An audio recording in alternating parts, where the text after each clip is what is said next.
Hello guys, मैं हूं नवीन और शुरू करते हैं हमारी वीडियो की तरफ। और आज हम बात करेंगे कैसे हम अपनी इन्वेस्टमेंट जर्नी स्टार्ट कर सकते हैं और किस तरीके से हमें इन्वेस्टमेंट करनी चाहिए। इस क्वेश्चन को टैकल करने से पहले हम कुछ और भी क्वेश्चंस टैकल कर लेते हैं, जैसे कि क्यों हमें इन्वेस्टमेंट करना है या फिर हमारा गोल क्या है, मतलब क्यों हमें इन्वेस्टमेंट करना है। सबसे पहली चीज़ है कि लोग जो है गोल में ऐसा करते हैं, मुझे घड़ी लेनी है, मुझे फ़ोन लेना है, और ऐसे ही गोल रहते हैं उनके 6 महीने 1 साल के अंदर अंदर।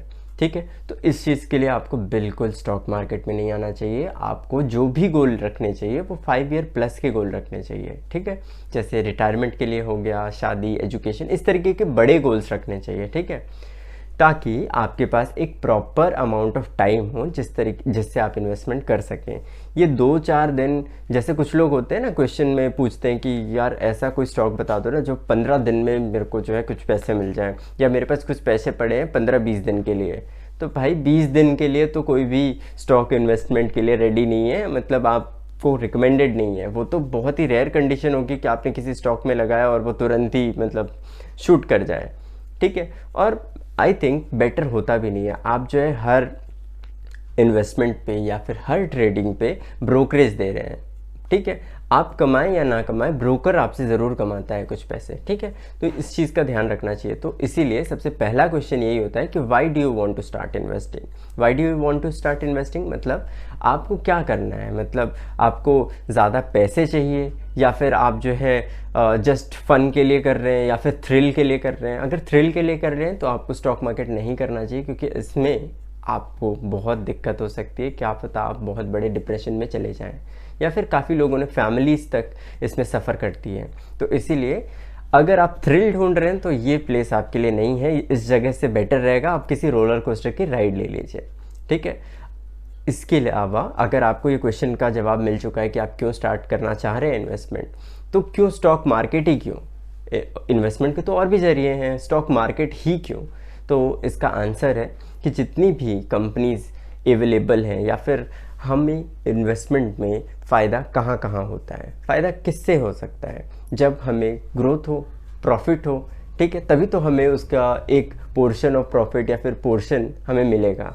जैसे अगर कोई कंपनी या फिर कोई चीज़ ज़्यादा कमा रही है तो हमें उसका पोर्शन मिलेगा।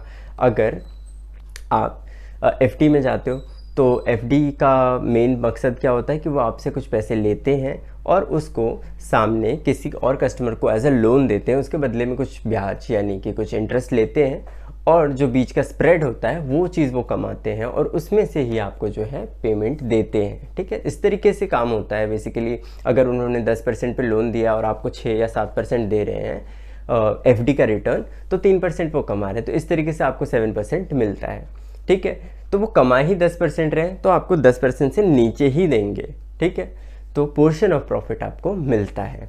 इसी तरीके से अगर स्टॉक मार्केट में देखें तो स्टॉक मार्केट में अनलिमिटेड ग्रोथ पोटेंशियल है। ठीक है, इंडिया डेफिनेटली, आपको पता है कि जीडीपी हमारी 6-7% तो डेफिनेटली ग्रो करती है।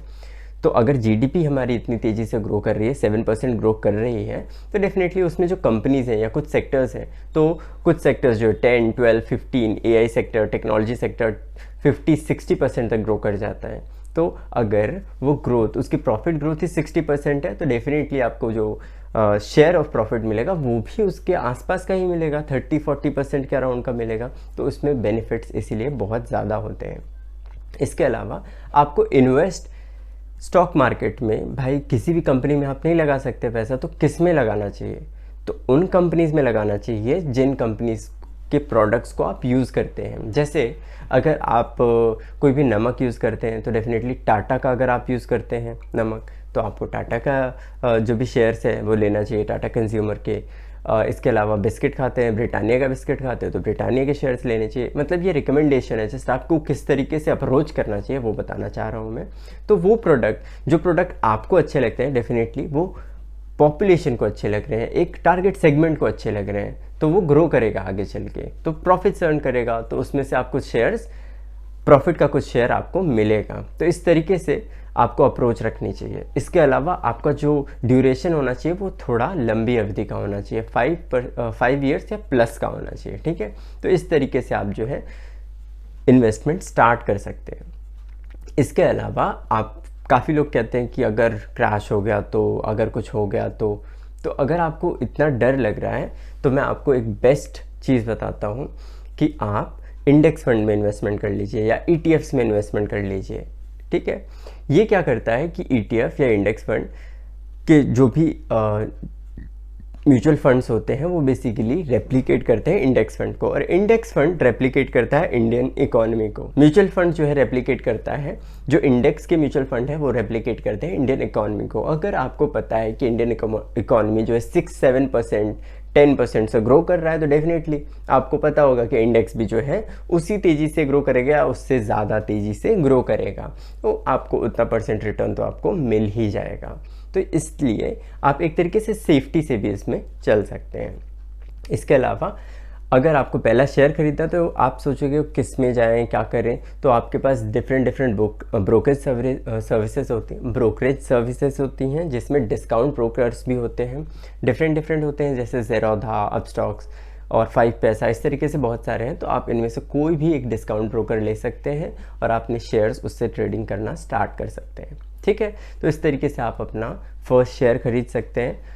पहले छोटा अमाउंट डालिए जिससे आप सीख सकें कि क्या सिस्टम होता है, किस तरीके से बाय किया जाता है, सेल किया जाता है। उसके बाद उसके टेक्निकलिटीज़ में जाइए कि टेक्निकल चार्ट किस तरीके से देखा जाता है, फिर उसका फंडामेंटल एनालिसिस कैसे किया जाता है, न्यूज़ कैसे चेक करते हैं, मैनेजमेंट एनालिसिस कैसे होता है, इसके अलावा उनका फोरकास्ट रिपोर्ट क्या है, एस्टिमेशंस क्या है, आगे चल कर के इक्विटी रिसर्च रिपोर्ट इस पर क्या आई है। तो ये सब चीज़ें हम डीप में जाते हैं, लेकिन सबसे पहले इम्पॉर्टेंट क्या है कि सबसे पहले हम उसकी प्रोडक्ट को देखते हैं। सबसे पहले हम प्रोडक्ट को देखते हैं। प्रोडक्ट अगर अच्छा है तो डेफिनेटली वो ग्रो करेगा ही स्टॉक, है ना।